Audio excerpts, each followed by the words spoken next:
tardes. La primera acotación tal vez sobre el título, modifiqué un poco esto de Aguascalientes por centro-norte de Mesoamérica para poder descontextualizar un poco la idea sobre que va a estar centrada dentro de los límites políticos actuales de México. En un primer momento solamente estaba delimitado porque hay un vacío de información en este estado en particular derivado de las políticas nacionalistas de arqueología, de estudios arqueológicos, pero ahondaré en eso un momento más adelante. El planteamiento del problema. Para la región existe un problema de estudio que fue clasificado y nombrado desde 1963 por los estudios de Charles Kelly, investigador de Estados Unidos, sobre la ubicación de sitios arqueológicos que se ubican fuera de lo que se consideró en un primer momento por Kirchhoff como la frontera norte de los rasgos culturales mesoamericanos.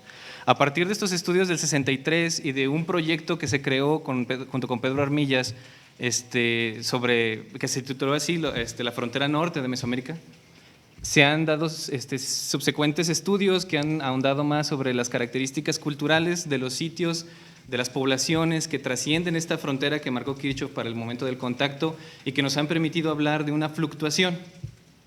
Este término de fluctuación que se refiere a que durante la época del formativo, del preclásico, 200 a.C., finales del formativo, principios del clásico, ocurre una migración de grupos del centro de México hacia el norte y eso propicia que se dispersen rasgos culturales eminentemente mesoamericanos. Posteriormente, en el epiclásico, el 600-900 después de Cristo, parece ocurrir un retroceso de esta frontera, con un abandono de la mayoría de los sitios o con cambios culturales muy importantes en los que no son abandonados. A partir de este fenómeno han surgido otras preguntas sobre la naturaleza de las relaciones que existen entre estos sitios arqueológicos. Hay dos propuestas, una a partir de los estudios que se hacen en el centro de México, en los que se hablan sobre un conflicto entre los diferentes sitios, derivado del patrón de asentamiento de estos sitios que se ubican en la parte de las cimas de los cerros, que explican un poco un fenómeno defensivo, y otra hipótesis que trabaja sobre la interacción, es decir, que estos sitios arqueológicos están teniendo una conexión muy fuerte, unos intercambios económicos muy importantes y que eso permite el florecimiento y la participación de distintos grupos en los sistemas de comercio. Adelante. Bueno, antes, un poco antes, todavía otro antes. Sí, ahí. Los sitios arqueológicos desde los que yo voy a partir dentro de esta frontera están ubicados en naranja, dentro de estos sitios, precisamente porque vamos a partir de lo local a lo regional. Estos sitios arqueológicos son muy poco estudiados, han sido poco estudiados. Actualmente hay un par de proyectos que trabajan en ellos, también aquí de la Autónoma, y es precisamente por eso que a partir de la luz que van a dar estos nuevos datos, hablaremos acerca de estas dos hipótesis de conflicto o de interacción. Adelante. Los sitios arqueológicos son estos, por lo menos, el sitio arqueológico de Locote, el sitio arqueológico del Cerro de en Medio y el sitio arqueológico de Santiago. Estos sitios arqueológicos cuentan con proyectos actualmente, entonces eso me permite tener acceso a datos nuevos, a hablar de una región poco estudiada y hablar de su desarrollo a partir de la interacción con los demás grupos mesoamericanos de la época. En la parte de abajo izquierda muestro un par de artefactos encontrados en el sitio arqueológico de Locote. Uno es cerámica decorada al pseudoclosoné, otro es una figurilla llamada Río Verde, que dan cuenta de una interacción con grupos mesoamericanos más extensos, más lejanos de estos territorios. Lo interesante, uno atrás. Es el sitio arqueológico de Santiago, cuenta con un juego de pelota en la parte superior y una plaza con un par de montículos muy al estilo del Bajío. Precisamente a partir de estos rasgos culturales vamos a poder identificar las conexiones con las otras regiones. Adelante. Los objetivos de mi tesis son, el principal es vincular los sitios arqueológicos que se encuentran en el actual estado de Aguascalientes con el resto de las sociedades contemporáneas, tanto al norte como al sur, a través de la perspectiva teórica de los sistemas mundo. Para lograrlo voy a recabar más información sobre los bienes de prestigio presentes en unidades habitacionales en dichos sitios, Analizar materiales cerámicos mediante la metodología de tipo variedad para identificar tipos cerámicos y otros materiales diagnósticos. Todos estos materiales también van a provenir de una excavación programada para estas fechas. Comparar la información obtenida mediante prospecciones y excavaciones con la información bibliográfica en 2 niveles. Comparar la distribución de los bienes de prestigio dentro de estos sitios. Comparar la distribución de bienes de prestigio a partir del concepto de esferas de interacción con otras regiones, para al final poder entender y explicar los procesos de interacción a nivel del sitio, a nivel regional y a nivel macrorregional que se están dando cuenta en estos lugares. Adelante. La perspectiva teórica es el sistema mundo. Es un término acuñado por Emanuel Wallerstein en sus trabajos desde el 74, 78 y 80. Dicha teoría examina cómo es que el desarrollo de sociedades que se vuelven núcleos en términos políticos y económicos influyen a otras sociedades que se encuentran en la periferia, principalmente por el control de sus recursos. Es un sistema de sociedades, un sistema intersocial y es multicultural, es decir, es gente de diferente cultura conectada a través del comercio, comunicación, conflicto y alianzas.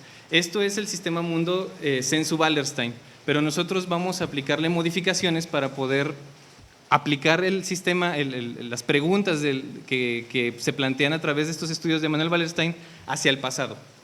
La primera modificación, bueno, todavía hablar de uno más. Wallerstein también ya apuntaba ciertas relaciones de redes de intercambio anidadas, redes de bienes de bulto que se dan entre sociedades muy cercanas. Los bienes de bulto son bienes de comida o de materias primas para la construcción, redes político-militares, las redes de bienes de prestigio y las redes de información. Dentro de un cuadro esquemático están anidadas, estratificadas. Las redes de información siempre son las que fluyen más lejos en el territorio, los bienes de prestigio son las que les anteceden y que dan cuenta de un trasfondo cultural empatado, compatible.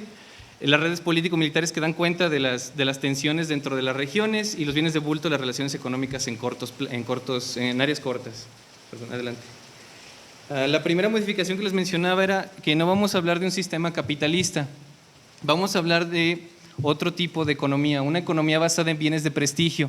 Las economías basadas en bienes de prestigio ya han sido trabajadas ampliamente por estos investigadores como Strater, Salins, Schneider, Frankenstein y Rowland, Gledhill, Gilles y Frank y Laura del Solar.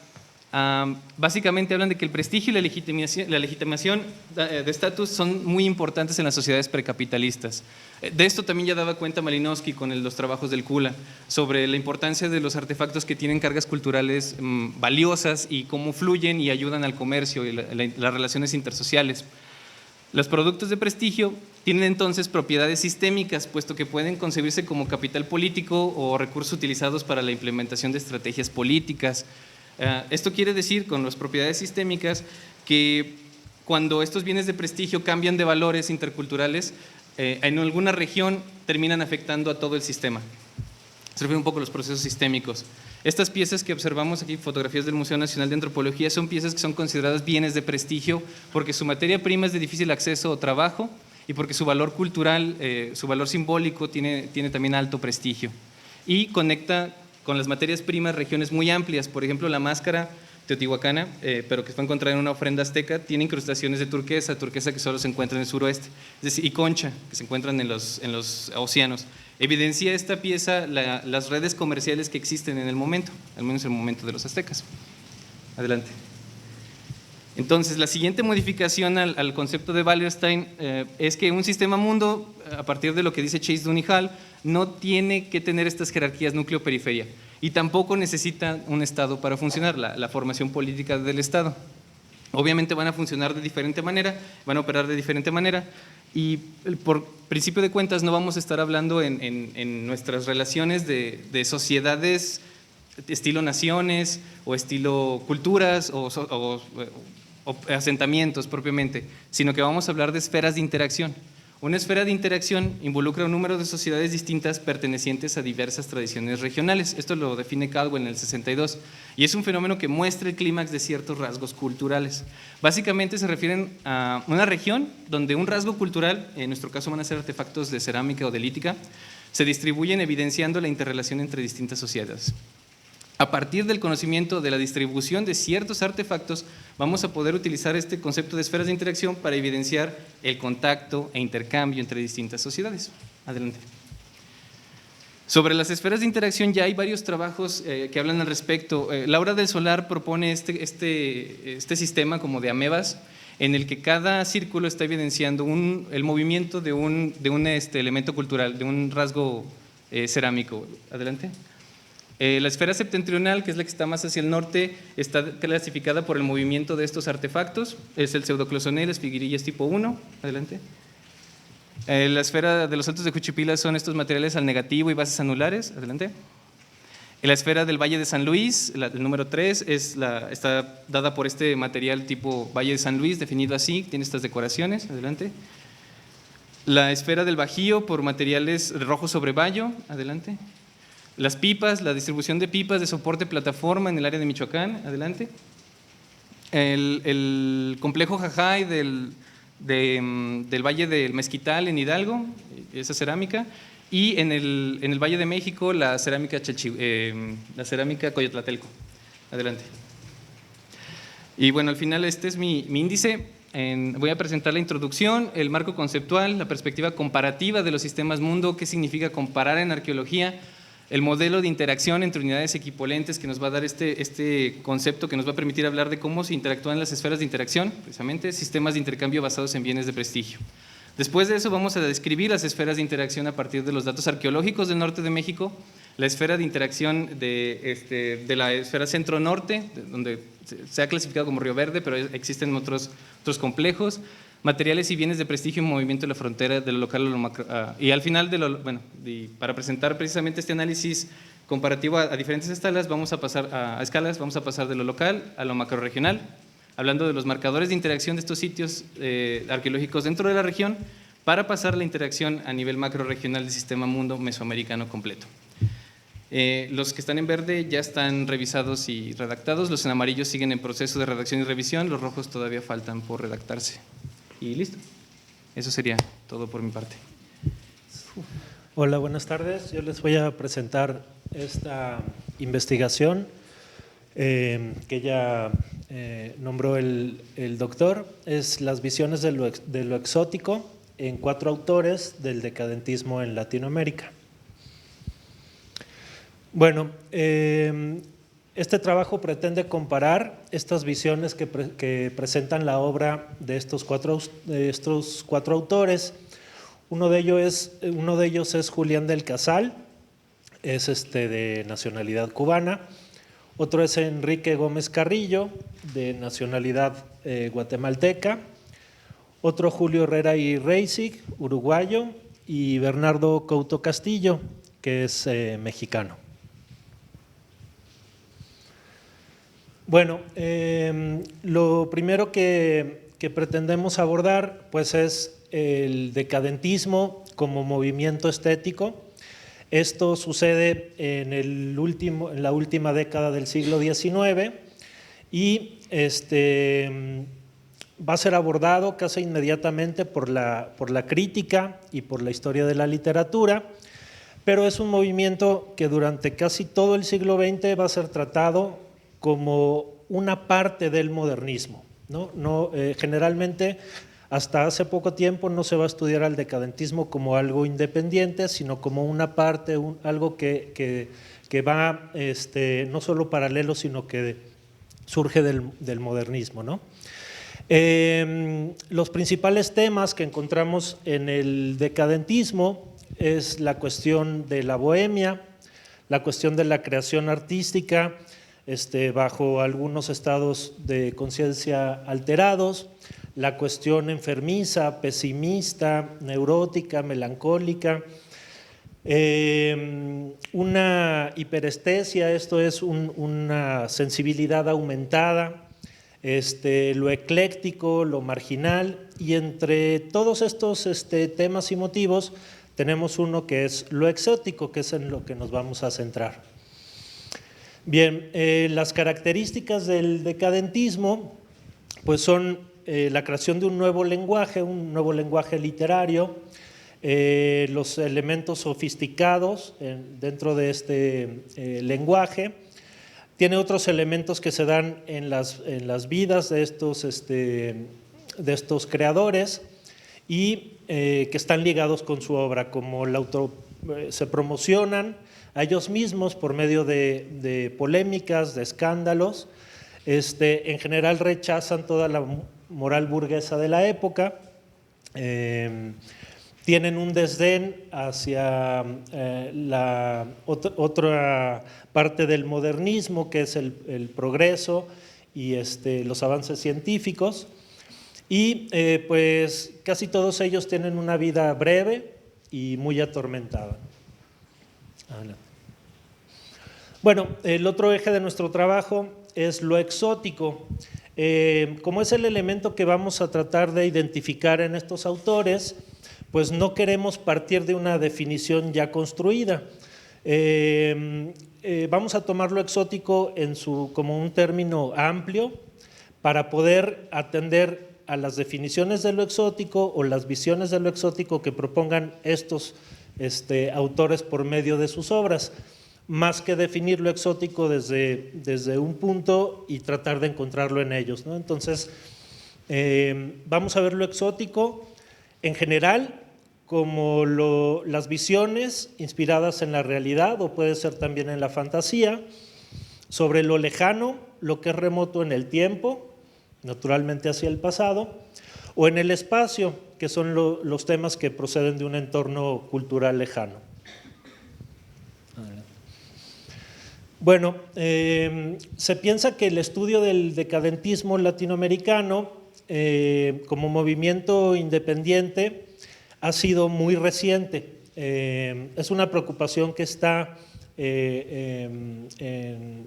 está discutiendo actualmente. ¿Por qué? Porque, como decíamos al principio, durante todo el siglo XX ha sido tomado como un movimiento que está dentro del modernismo, ¿no? Entonces pretendemos abordarlo como un movimiento independiente de este modernismo. Luego, para ello, creemos que el análisis comparativo es útil tomando uno de sus temas de inicio, que va a ser el exotismo, y ver si por medio de este tema podemos encontrar las coincidencias y las diferencias entre estas visiones estéticas de estos autores.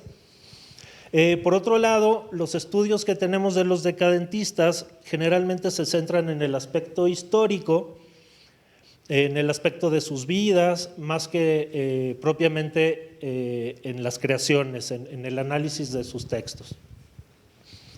Y finalmente, pues todo esto visto desde una perspectiva latinoamericana. Esa es la intención de tomar a un autor, no de cada uno de los países, pero tener una muestra que sea más o menos plural dentro de las naciones que participan con algún autor en este movimiento. El problema, las preguntas que tenemos como guías para este problema es tratar de encontrar cómo se presenta la visión de lo exótico en estos autores, pero circunscrito a sus textos, ¿no? A la literatura, a los poemas y a las narraciones, a las crónicas, etcétera, ¿no? Por otro lado, ¿por qué usan el exotismo? ¿Por qué encontramos el exotismo en estos autores? ¿Qué significa esto? ¿Cómo construyen esas visiones? ¿Qué función tiene lo exótico en la visión finisecular de la creación literaria latinoamericana? ¿Y qué es lo que representa? ¿Qué representa lo exótico, pues desde el punto de vista social, político, etcétera, ¿no? Luego, queremos saber si puede establecerse una visión más o menos común entre estos autores, si esta muestra nos ofrece suficientes coincidencias para poderlo tomar como un tema característico del movimiento, y finalmente si lo exótico puede funcionar como elemento para estudiar igual de forma comparativa el decadentismo con otras corrientes ligadas como el modernismo y después las vanguardias. Adelante. Bueno, la primera hipótesis es que pues efectivamente el decadentismo latinoamericano puede estudiarse como un movimiento literario independiente, tiene un carácter y una personalidad suficientes para poderlo estudiar de esta manera.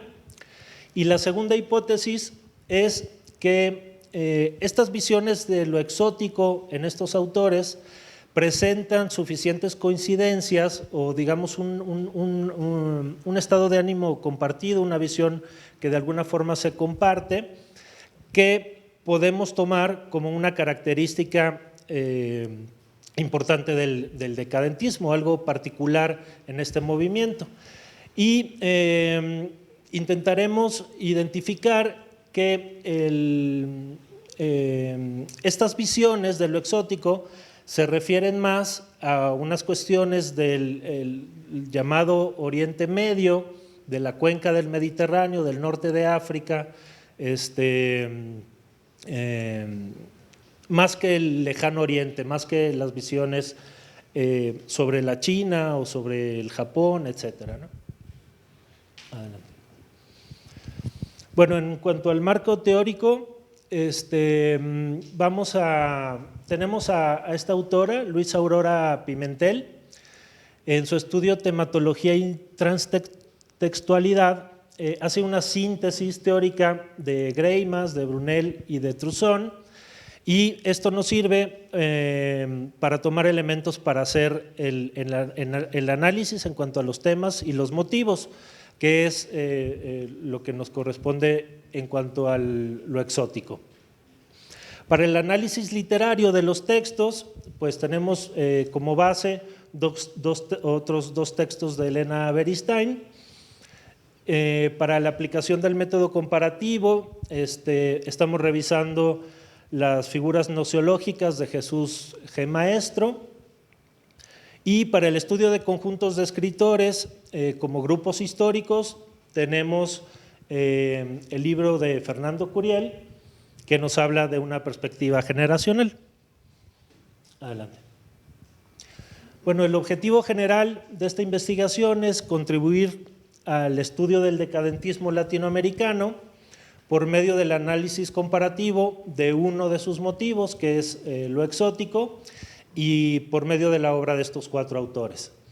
Los objetivos particulares, pues primero es identificar las características de este decadentismo por medio de la revisión de los antecedentes, lo que se ha escrito sobre el tema, distinguir los textos de estos propios autores que vamos a estudiar en donde está presente lo exótico, comparar estos factores exóticos que encontremos en estos autores para finalmente explicar el sentido de la presencia de estos motivos en estos textos, en estos ejemplos de decadentismo. Adelante. Bueno, finalmente pues presentamos el cronograma que propone ir avanzando durante estos 3 semestres siguientes para en noviembre del siguiente año pues poder tener el trabajo terminado y revisado y poder hacer la presentación final. Muchas gracias. Bien, pues como nos ha dicho el doctor Palacio, voy a hablarles un poco de mi proyecto que implica la presencia del movimiento pentecostal en Chiapas, México, en comparación con Santiago de Chile. Pretendo detectar los factores sociohistóricos de su proliferación y adaptación en estos contextos. Bien, pues como he mencionado, el movimiento pentecostal ha proliferado en América Latina de manera importante y no solamente ha proliferado, sino que se ha adaptado de tal manera que algunos teóricos lo definen como el rostro popular religioso de América Latina, en este campo religioso. Y también pues se han tenido que acuñar algunos términos como latinización del movimiento pentecostal o autoctonización del movimiento pentecostal para poder ejemplificar la idea de apropiación que ha tenido este movimiento como parte ya de una cultura latinoamericana. Y bueno, para detectar estos factores sociohistóricos que han favorecido a esta apropiación y a esta proliferación tan importante del movimiento, pues he tomado dos contextos del campo latinoamericano. El primero es Chiapas, México, en razón de que es el estado con más número de protestantes en México, según el censo del INEGI del 2010, y además que gran parte de estos protestantes que habitan el estado de Chiapas son considerados como pentecostales, o asimismo se consideran como cristianos pentecostales. Y en Santiago de Chile, porque fue el lugar en donde se consolidó la primera iglesia pentecostal autóctona, que se define así, en América Latina. Por supuesto que en Santiago de Chile llegó por Valparaíso, pero su consolidación tuvo a bien llegar a 1910, a 1920, con la Iglesia Metodista Pentecostal. Bien, en los objetivos de mi proyecto pretendo definir el movimiento cristiano denominado pentecostalismo en Chiapas, comparándolo con el desarrollo que ha tenido en Santiago de Chile. También comparar las tendencias teológicas del movimiento pentecostal mexicano y chileno, describir los antecedentes históricos que favorecieron la aparición del movimiento pentecostal en México y Chile, así como caracterizar los aspectos históricos y socioeconómicos de las comunidades objeto de estudio. Adelante, por favor. Bien, mi hipótesis gira en dos vertientes hasta el momento. Es que esta proliferación y apropiación del movimiento pentecostal se debe a dos razones básicamente. La primera es su adaptabilidad, es decir, que este movimiento en su mensaje, en su doctrina y en su estructura como organización religiosa tiene una facilidad o una flexibilidad del mensaje. No quiere decir que presta o que hay una sincretización del mismo, ni mucho menos, sino que su mensaje, en comparación con el protestantismo clásico, tiene una mayor adaptación en los contextos por sus características, que hablaré un poco de ello más adelante. Y la segunda, que es como el otro factor que favorece a esta proliferación y apropiación del movimiento pentecostal, la considero dentro de las condiciones sociohistóricas, ya que el pentecostalismo, en su sentido ideológico, responde a las condiciones sociales de las masas populares, es decir, ese acompañamiento social y su respuesta sobrenatural desde su perspectiva a los problemas funciona como un refugio para la sociedad en cuanto a las situaciones de desapego que se viven en muchos lugares. ¿Podemos seguir, por favor? Solamente para citar un ejemplo de este crecimiento, utilizo el marco mexicano, y esto porque dentro de toda América Latina, el país en donde menos ha proliferado el protestantismo es en México. Todavía hay un 88%, según las cifras del 2010, que se definen a sí mismos como católicos romanos, y el otro porcentaje se lo dividen entre los protestantes y algunas otras expresiones religiosas. Y de ese porcentaje, la mayor característica implica en los pentecostales un crecimiento importante. Sitúo este ejemplo aquí para vislumbrar un poco cómo en la primera columna vemos a los pentecostales y neopentecostales, que es una ramificación de los mismos, como dentro del marco de la población protestante evangélica de México, cómo han crecido en las últimas 4 décadas hasta consolidarse de esta forma. De ahí viene la pertinencia, en este caso, que considero de esta proliferación y crecimiento, ya que aún en México, que es el país donde ha crecido menos el protestantismo, el pentecostalismo ha desbancado un poco al protestantismo histórico. En comparación con otros países, pues podemos decir que el pentecostalismo, o bueno, el protestantismo desde su más amplio concepto, ha tenido un crecimiento mayor en Guatemala e incluso en Chile.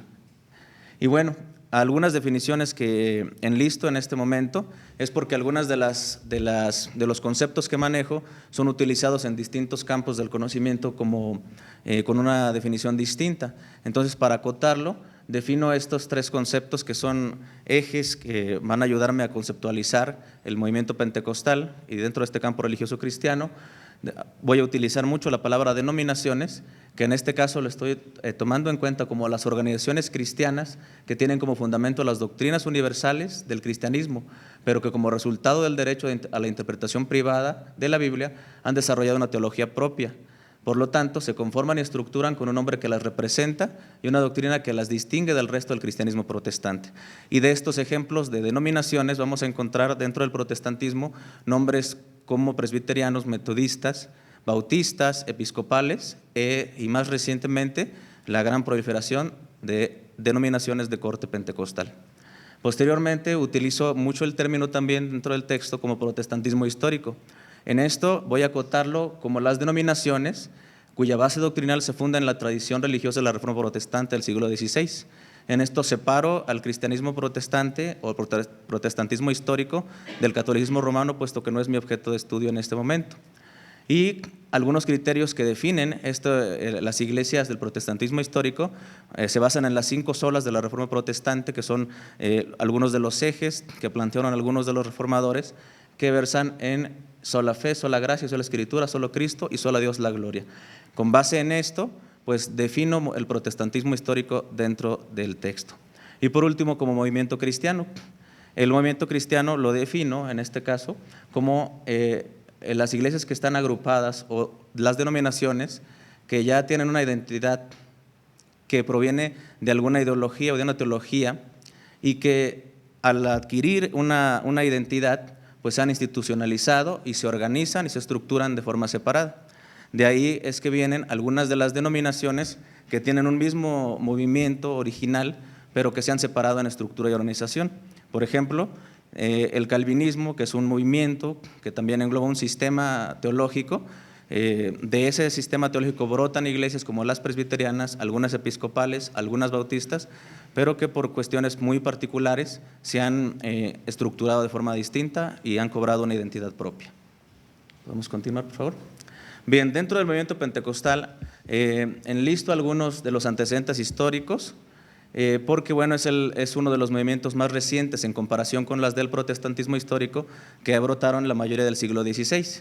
En ello, bueno, el surgimiento del pentecostalismo fue en Estados Unidos de América a finales del siglo XIX, aproximadamente en 1895, cuando algunos de los miembros de iglesias metodistas y bautistas perseguían un avivamiento dentro de las iglesias y denominaban así a contrarrestar las cuestiones monótonas y tradicionales que habían o que han tenido a lo largo del tiempo las iglesias o las denominaciones que son participantes del protestantismo histórico. En búsqueda de un avivamiento de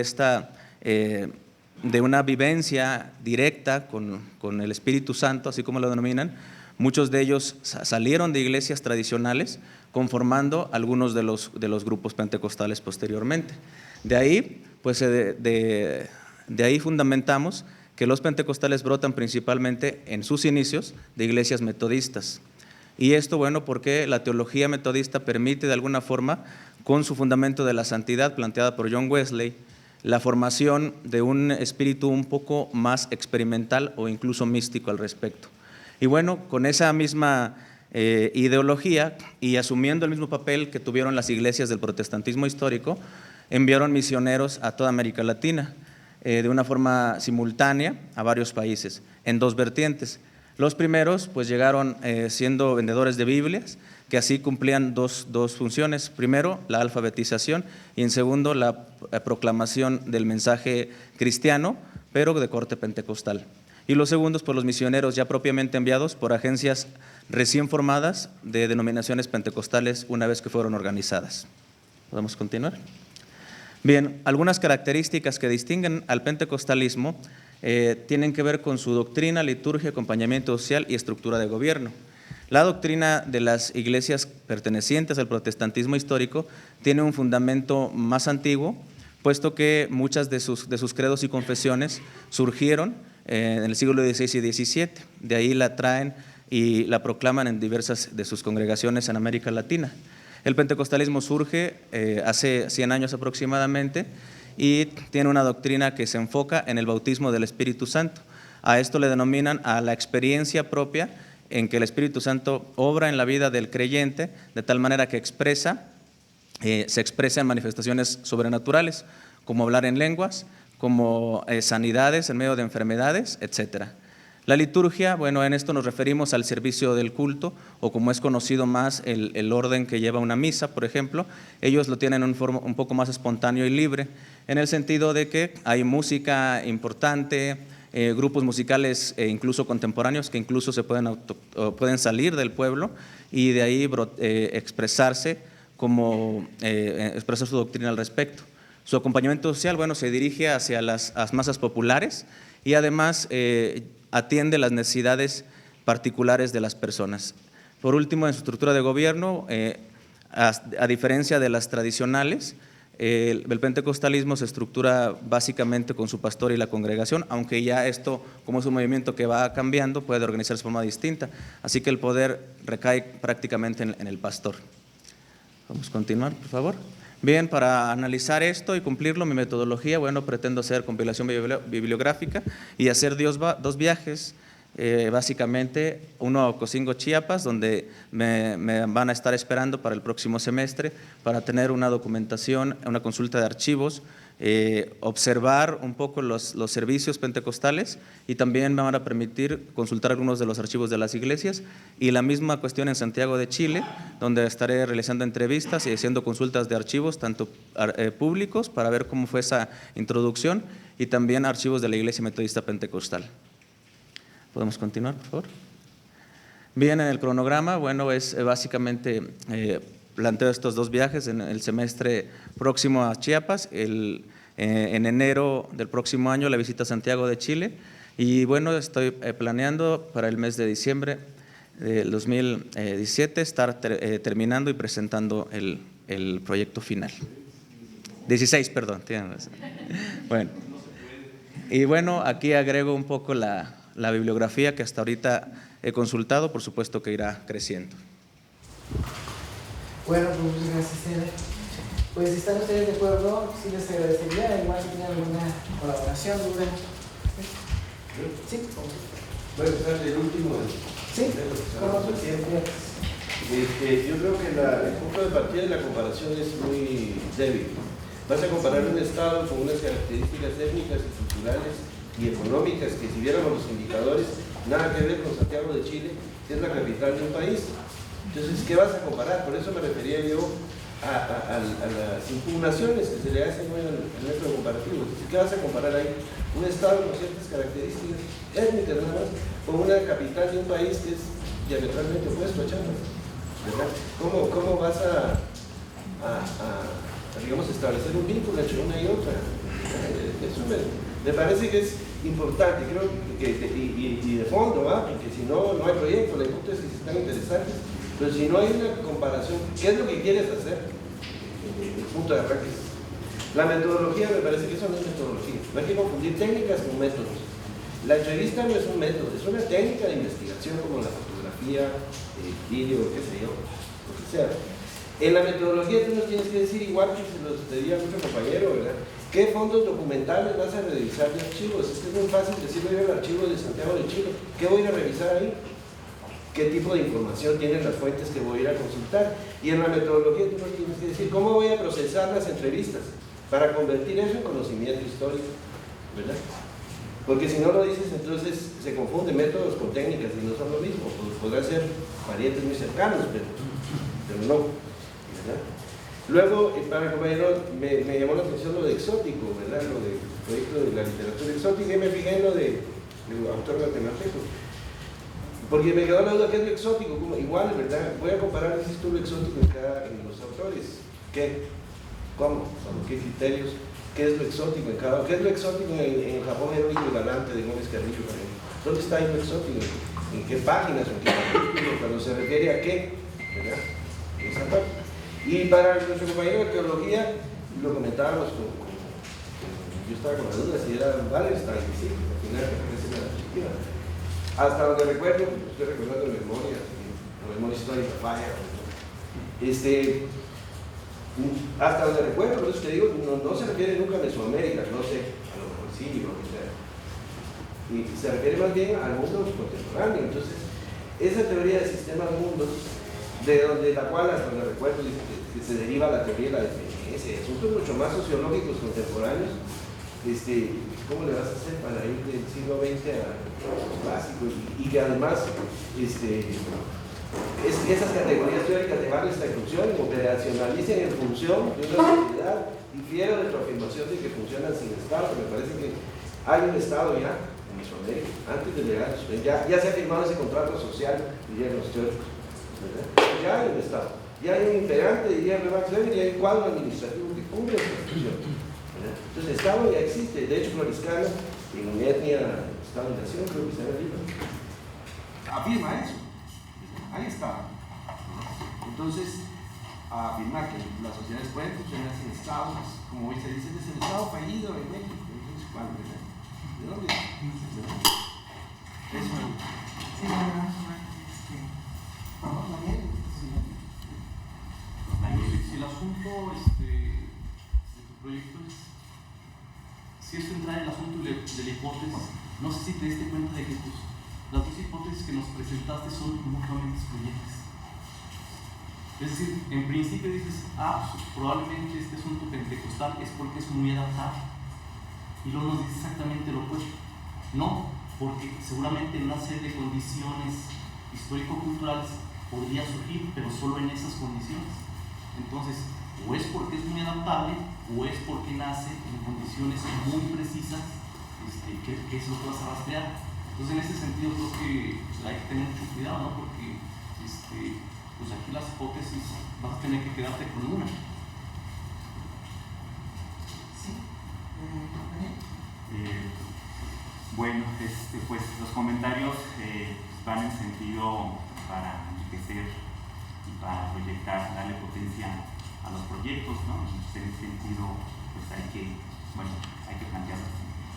Además de lo que ya te dijeron, tanto conmigo como Daniel, para Eder, yo creo que sí es pertinente, por supuesto, la temática de religión, siempre, aunque pareciera que la religión se acaba con el curso de la modernidad, claro que no, está presente y es una dimensión de la sociedad importante, relevante.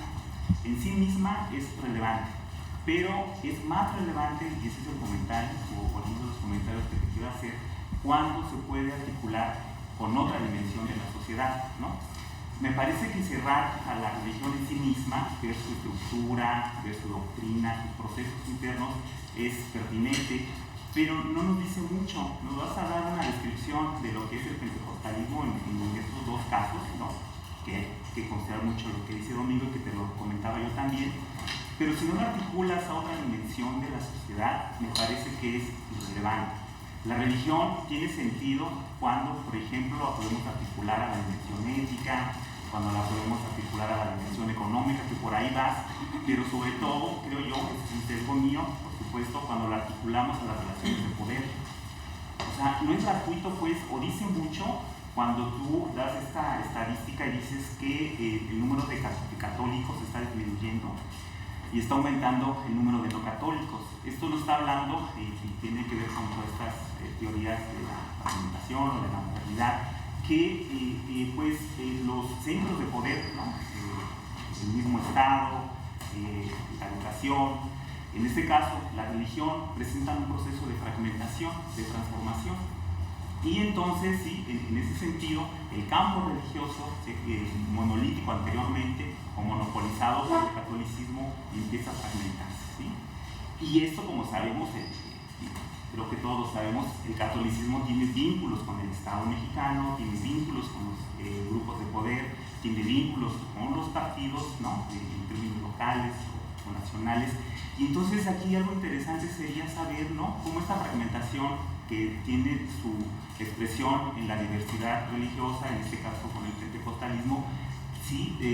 Cómo se está manifestando esa relación de poder con otras dimensiones sociales. Yo creo que ahí tendrías que ver esto, ¿no? Para ver una trascendencia y salirte de la dinámica interna del campo religioso, ¿no?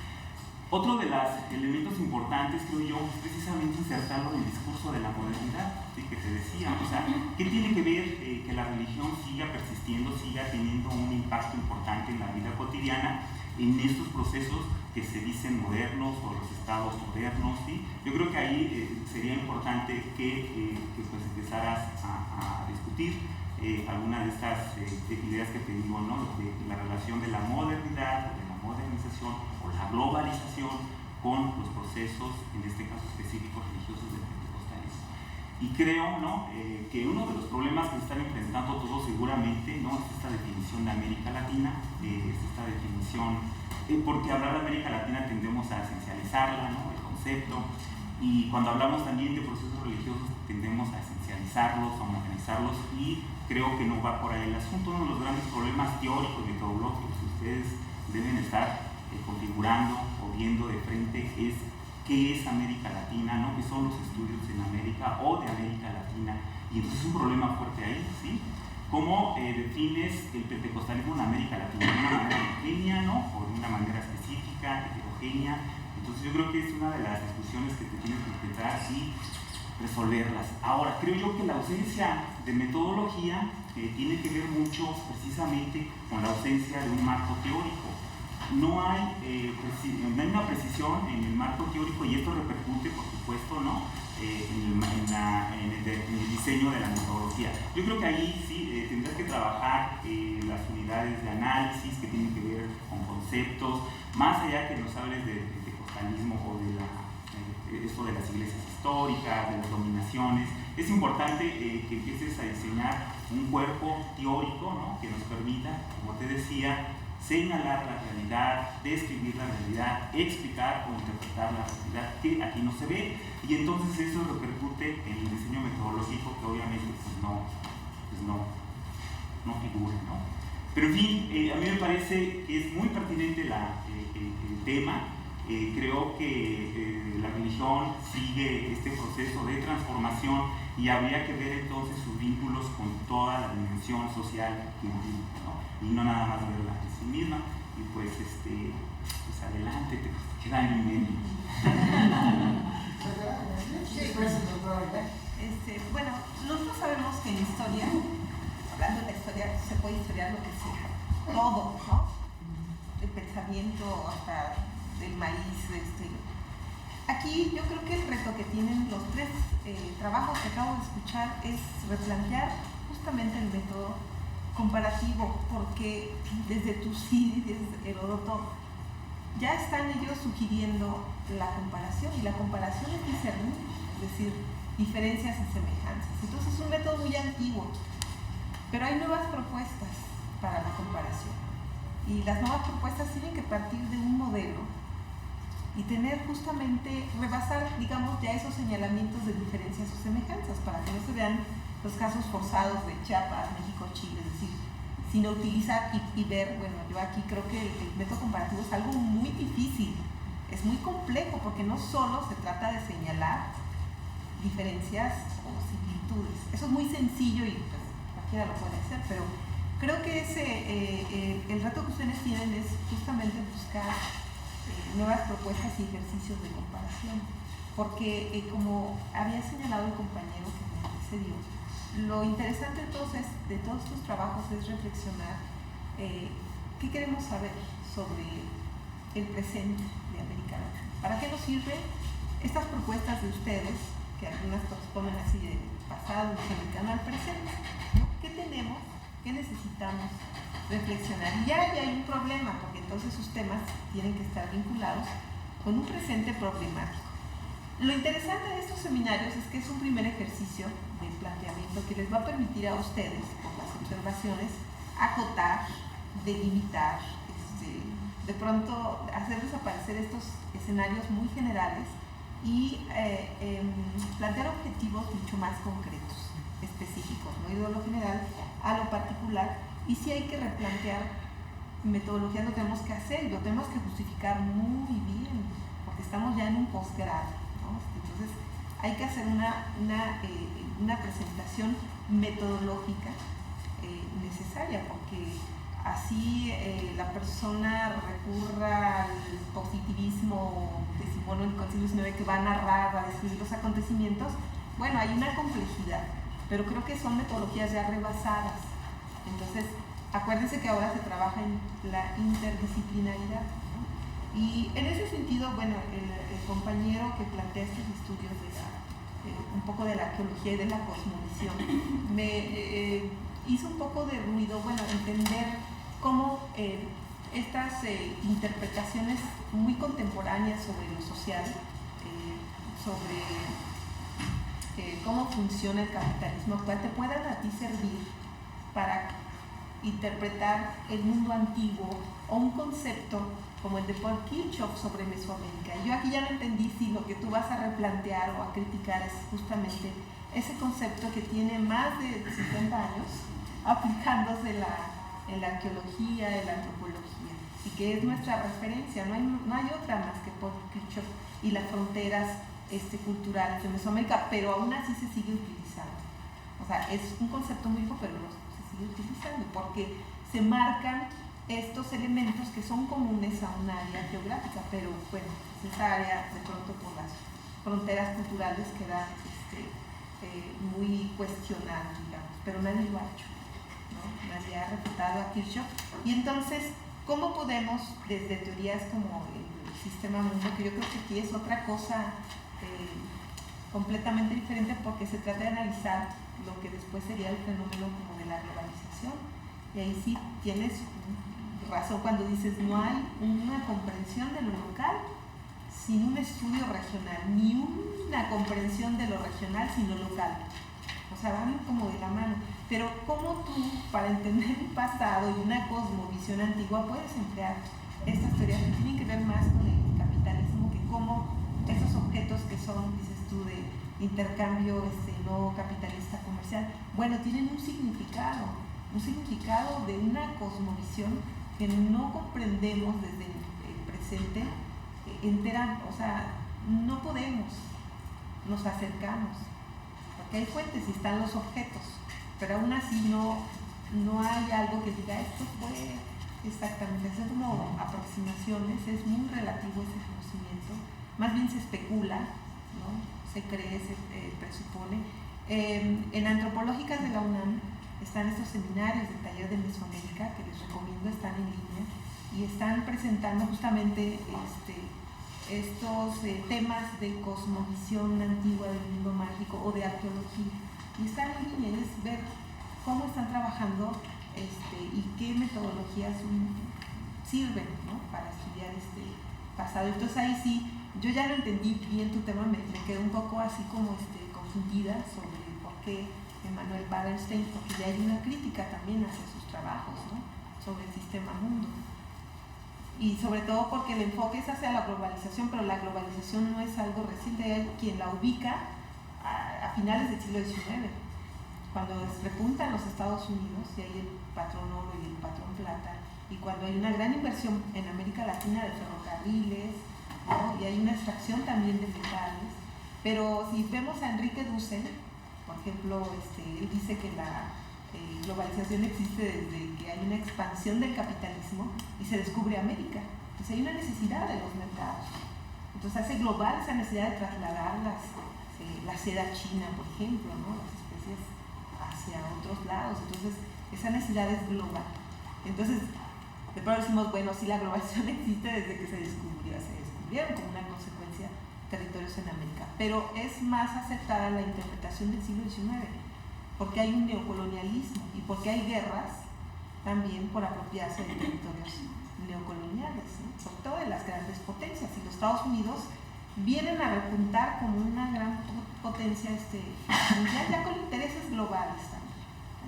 Y con inversiones muy fuerte en capital en América Latina. Entonces, creo que aquí sí habría que definir, ¿no? Estas teorías, cómo, si se pueden aplicar para el pasado prehispánico, no sé, ahí sí es como la tarea. Y bueno, de lo exótico, como tú mismo dices, es el modernismo, que tuvo un gran impacto en América Latina, y viene de una influencia francesa y viene de una influencia también norteamericana por la innovación en la tecnología para imprimir revistas, los impresos, los periódicos. O sea, es finales del siglo XIX, principios del siglo XX, y surgen un montón de revistas que son catalogadas como modernistas. Aquí el asunto sería, ¿qué es lo que vas a estudiar? Porque si es la obra de los autores que tú propones, o ver cómo están transmitiéndose estas ideas de esa tendencia literaria a través de revistas.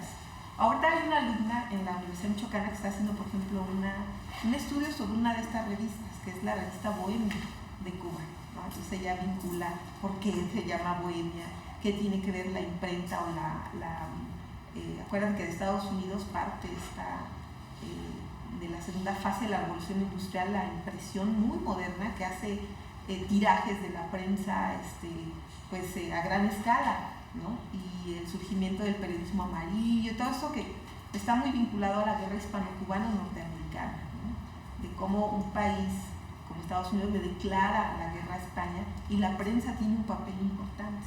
Pero también, bueno, tu tema ubicado más hacia esa tendencia literaria, ¿por qué no lo estudias a través, por ejemplo, sí de la obra de estos autores, pero viendo dónde ellos están creando, innovando, como a través de qué se reflejaría, ¿no? Porque es el modernismo, aunque sea una vertiente del decadentismo, creo que aquí hay que ver qué periódicos, qué revistas, qué magazines, cómo impactó, porque además es todo un discurso, ¿eh? Hay que diferenciar lo moderno de la modernidad, pues sí es innovación, pero es un asunto de los discursos también, ¿no? Y pues hoy también se emplea mucho, todo el mundo quiere ser moderno, y parece que es la aspiración, ¿no? en América Latina, pero en realidad es que ya hay un discurso muy viejo, casi como tú decías, con las ideas del progreso, ¿no? Y la modernidad, que es aspirar a lo moderno. Y ahí ya entramos a una tesis completamente nueva sobre la modernidad y el modernismo, estas aspiraciones que tienen que ver con el progreso. Bueno, y sobre el último compañero sobre la religión, es interesante ver sobre el financiamiento, ¿no? De la Iglesia Católica en América Latina y bueno, de estas otras tendencias, porque yo, por ejemplo, veo que quienes reparten la propaganda tienen muy buena propaganda y alquilan salones muy elegantes para hacer sus congresos, y veo que en Chiapas hay muchos conflictos religiosos y hay matanzas, entonces yo veo aquí que sí es un fenómeno interesante el de las religiones. Nada más hay que bien ver cuál va a ser tu objetivo, porque de pronto me sentía así muy metida en los temas de la teología y dije, no, soy muy ajena, pero no por eso dejan de ser interesantes como fenómenos de cooptación de grupos indígenas, ¿no? De pronto se reflejan conductas humanas y que repercuten mucho en conflictos territoriales y de los mismos grupos que dividen. Entonces, bueno, esos serían mis comentarios. Gracias. Pues sin duda, este fenómeno religioso es sumamente interesante. Mientras escuchaba y pensaba en los musulmanes y cómo ha crecido, por ejemplo, al norte de Chile y en Chiapas también. O sea, en la reciente, la última agresión israelí a Palestina, salieron los indígenas, no sé si censales o sonciles, pero con la bandera pues del Islam para defender a los palestinos. Es algo que me pareció a mí como que me costó trabajo pues entender esta geopolítica pues de la fe y cómo puede propagarse pues por el mundo. Para particular tengo un comentario sobre el proyecto arqueológico. De entrada, bueno, pues me parece interesante estudiar estos fenómenos, vamos a decir, de regionalización cultural, que es como yo lo vería. Mi sugerencia básicamente es que le des más énfasis territorial. Hay textos muy, muy interesantes que no vi en tu literatura. Por ejemplo, los que conoce el doctor Careta de Serpean. Hay uno en particular de San Antonio Nogalá que reconstruye, por ejemplo, dónde está la materia prima de estos objetos suntuarios, ¿no? Serpean, como sabes, combina un método arqueológico a sus excavaciones en San Antonio Nogalá con un método histórico y geográfico, ¿sí? De hecho, es uno de los arqueólogos que más respeto pues, por su visión interdisciplinaria precisamente, y creo que, como decía la doctora, es una de las fortalezas de este programa. Entiendo que vamos a ir construyendo poco a poco y todos vamos a ir aprendiendo de todos. Hay esta dimensión también de los profesores que seguramente no es tan visible, pero todos estamos en el mismo proceso pues, de coaprendizaje. ¿Por qué no pensar en cristales, por ejemplo, en vez de Wallenstein? Es decir, Cristábal lo que hace es, y ya se ha utilizado pues para el estudio de la territorialidad en pueblos, digamos que tienen una raíz prehispánica. Ahora recuerdo la tesis de un historiador y geógrafo histórico, Bernardo García Martínez, quien aplica pues el modelo de territorialidad y además se ha utilizado en otras zonas de Mesoamérica, lo estudia en la Sierra de Puebla. Su tesis la publicó como libro, Los pueblos de la Sierra, y aplica pues ese modelo que también se utiliza en el modelo, en el estudio de Puebla, Tlaxcala, de la Comisión Alemana. Ahí también hay arqueólogos. Está Ursula Ewald, por ejemplo, geógrafa que trabaja con varios arqueólogos, que podría ser quizá más interesante para estudiar la base territorial de estos fenómenos culturales desde el punto de vista arqueológico. Entonces, pienso que quizá es forzar un poco el modelo de Wallerstein, y sí he visto, lo hizo aplicado, por ejemplo, en geografía política.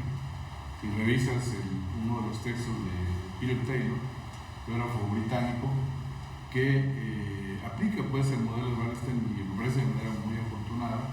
Es decir, es un modelo que tiene una gran capacidad y plasticidad teórica pues para aplicarse, pero tiene algunos componentes, vamos a decir, del modelo que son difíciles de justificar teóricamente en una zona de frontera, inclusive como lo estás visualizando, así, la frontera septentrional, ¿no? Te sugiero, no sé si conoces el texto de La personalidad de México de Carl Sauer. Es previo a The Personality of Mexico, te lo puedo acercar. Es previo a Kirchhoff, es de 1941, y de hecho ahí está ya la división entre Arinamérica y Mesoamérica que después desarrolla Kirchhoff. Tiene unos elementos y unas propuestas teóricas muy interesantes que tienen una fuerte vinculación territorial. Quizá tenga familiaridad con Sauer, Carl Sauer, que además pues trabajó mucho en México, publicó pues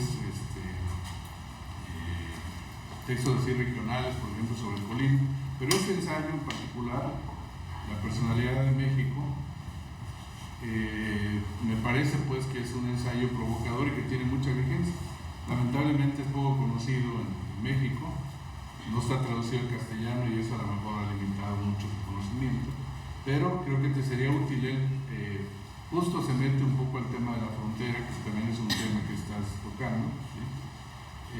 Creo que te ayudaría mucho pues incorporar obviamente con la anuencia de tu director, cuando menos alguien que dé una lectura territorial a las regiones culturales pues que pretendes estudiar, como yo leí la propuesta, ¿no? Sí, acercaban los dos disparos. Uno es que me parece que pasó por algunas de las situaciones que habías visto antes.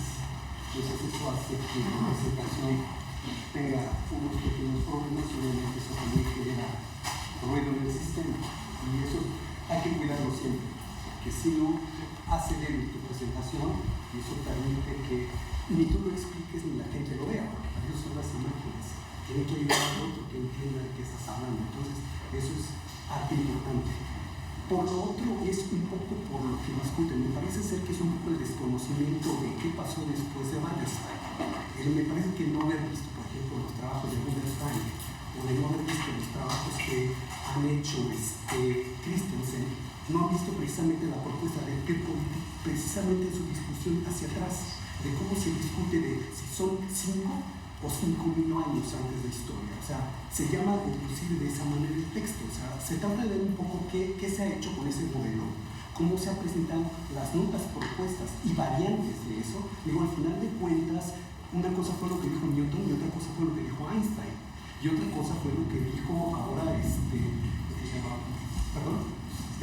Sí, Hawking y compañía. Entonces me parece que eso ha cambiado. La propuesta cambia, el conocimiento es ese, tiene un núcleo duro que va avanzando. El problema con Wallerstein inclusive es que no es ni siquiera la teoría propia de Wallerstein, él toma el capitalismo también. Y entonces se quedó ahí clavado. Parece ser que todo el mundo, la historia, clavó el capitalismo en el siglo XIX, cuando al final de cuentas desde atrás los mongoles ya tenían un imperio.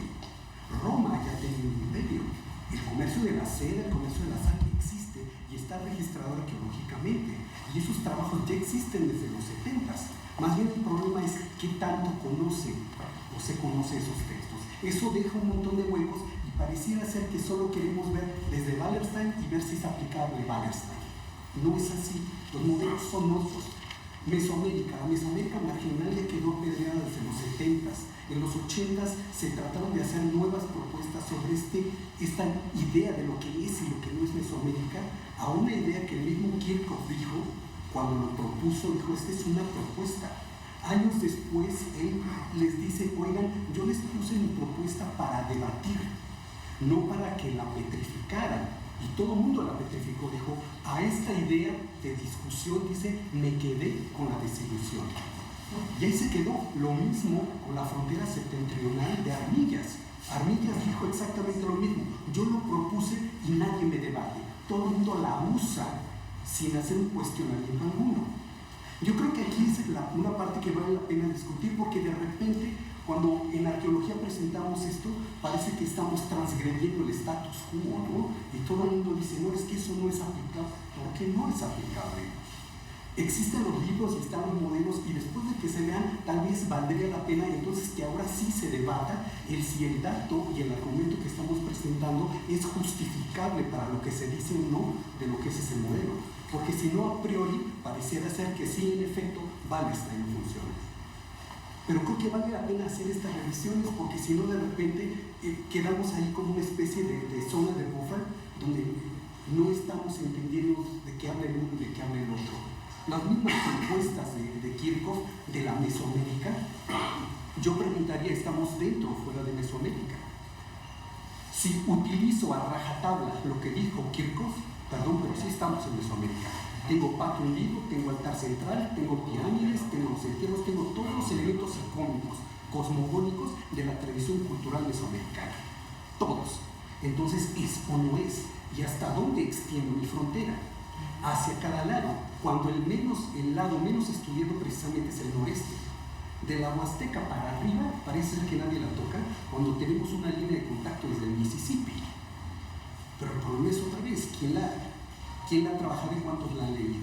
Yo creo que ahí tenemos en algún momento que dar una revisada y poder tener una discusión más rica en ese sentido, de que nos permita ver qué tanto los arqueólogos realmente estamos logrando topar con eso o nos estamos quedando cortos, porque eso ha pasado muchísimo también en la arqueología.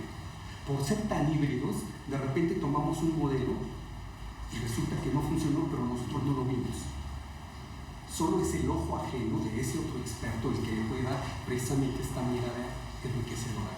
Estos modelos de Pierpoliti, por lo menos, se han venido utilizando durísimo desde los 70s, han publicado muchísimo, particularmente entre los 80s y los 90s, y a la fecha uno de los modelos principales para explicar todo el desarrollo de Mesoamérica es a través de esto. Entonces tendríamos que pelearnos con toda la Academia Mexicana para ver si es cierto su modelo de sistema mundo y de Pierpoliti si funciona o no. Porque eso sería entonces la dinámica. No solo con los mexicanos, los yanquis hacen exactamente lo mismo y Europa hace exactamente lo mismo. Entonces, creo que valdría la pena entonces considerar eso también como un tema de debate. Sí, el asunto de lo que dice Nicolás, sí, pues, claro, es comprensible. El asunto es que no es una tesis, o lo que propuso nuestro compañero no es una tesis para poner a prueba un modelo teórico, no se refirió a eso. Se refirió a que quiere encontrar ciertos significados al intercambio de cierto tipo de bienes que tienen, obviamente, usó la palabra la legitimación, o sea, ciertas élites buscaban una legitimación a través del intercambio de esos bienes por sus características, por su valor de uso o por su valor de cambio, ¿verdad? Entonces, pero en ningún momento nos expresó el compañero, el autor de la tesis, bueno, estas élites, ¿qué son? ¿Quiénes son? ¿Son élites o no? ¿O son clases sociales ya? Funciona entonces un modelo teórico que está diseñado para estudiar clases sociales en sociedades donde todavía no existen las clases, como es en Mesoamérica, cuando estas aparecen en el siglo XIX como tales, ¿verdad? Entonces el proyecto que nos presentan no es para poner a prueba el modelo teórico de Wallerstein, con todas las derivaciones teóricas que contiene, porque entonces quiere decir que estamos partiendo de un supuesto de que ya hay clases sociales. No hay clases sociales en Mesoamérica. A partir de esos intercambios, de esos bienes y de lo que encuentre este compañero, podría construir una estratificación social y decir, bueno, estos personajes tenían este tipo de bienes y a lo mejor, probablemente, se comportarían como clase, no sabemos. Pero no es una tesis que va a poner a prueba un modelo teórico. Está buscando evidencias de cómo ciertos grupos sociales se legitimaban a través del intercambio de ciertos bienes. Una macroteoría para sistemas modernos mundiales va a explicar eso. ¿Existía el salario en la época colonial en América Latina? Por supuesto, pero no era capitalismo. ¿Se le pagaba a los indios superpartidos? Sí, por supuesto que sí. A los indios mitayos también, claro. Claro que sí. Pero eso no nos autoriza a decir que ya existían relaciones capitalistas o una economía de mercado, no. Mucho menos clases sociales. Sí, quería observar al proyecto de Alfredo Uria. Me parece que el objetivo general de tu proyecto necesitaría un poco de especificidad. Aportar o contribuir, realmente yo no creo que es un objetivo, es un resultado que se logra o no se logra, pero me parece que podrías planteártelo, por ejemplo, pensando si tu trabajo se va a encuadrar dentro de la historiografía o la historia literaria o la crítica, digamos, aplicada a un problema histórico. Y a partir de ahí, ¿cuál sería la finalidad, el propósito más abarcador de tu trabajo? Me parece que también podría enriquecerse si, ya que vas a trabajar un tema tan cercano al modernismo, incluyes descripciones del modernismo, digamos, clásicas, no se deberían eliminar, como las que hace Max Enríquez Ureña o Pedro Enríquez Ureña, y bueno, también incorporar bibliografía un poco más reciente como la de Iván Schulman, ¿no? Me parece que tu proyecto tiene suficientes elementos para poder definir un objetivo con más claridad. Podría ser, por ejemplo, de tipo descriptivo, vas a describir el exotismo o vas a intervenir en una polémica para diferenciar modernismo de exotismo. Esos podrían ser visto totalmente desde afuera, como lo estoy haciendo yo, objetivos, pero así tan general como contribuir o aportar, me parece que no te va a ayudar a la hora de llegar a una conclusión, a decir logré o no logré mi objetivo, porque finalmente el autor de un trabajo no es el más indicado para decidir si está aportando o no algo. En fin, esa sería mi observación. Luego, en otro momento, si quieres, te puedo pasar, no sé, bibliografía o algunos elementos más puntuales. Bueno, no sé si alguien más. Sí, por favor. Una pregunta. El tema que están desarrollando es el tema previo al ingreso a la maestría. ¿Así lo habían pensado ya antes? ¿Y las primeras compañeras? No, yo cuando ingresé presenté un proyecto a continuidad de mi tesis de licenciatura, pero cambié el tema. Okay. Bueno, si no hay otro aporte, agradecemos a todos.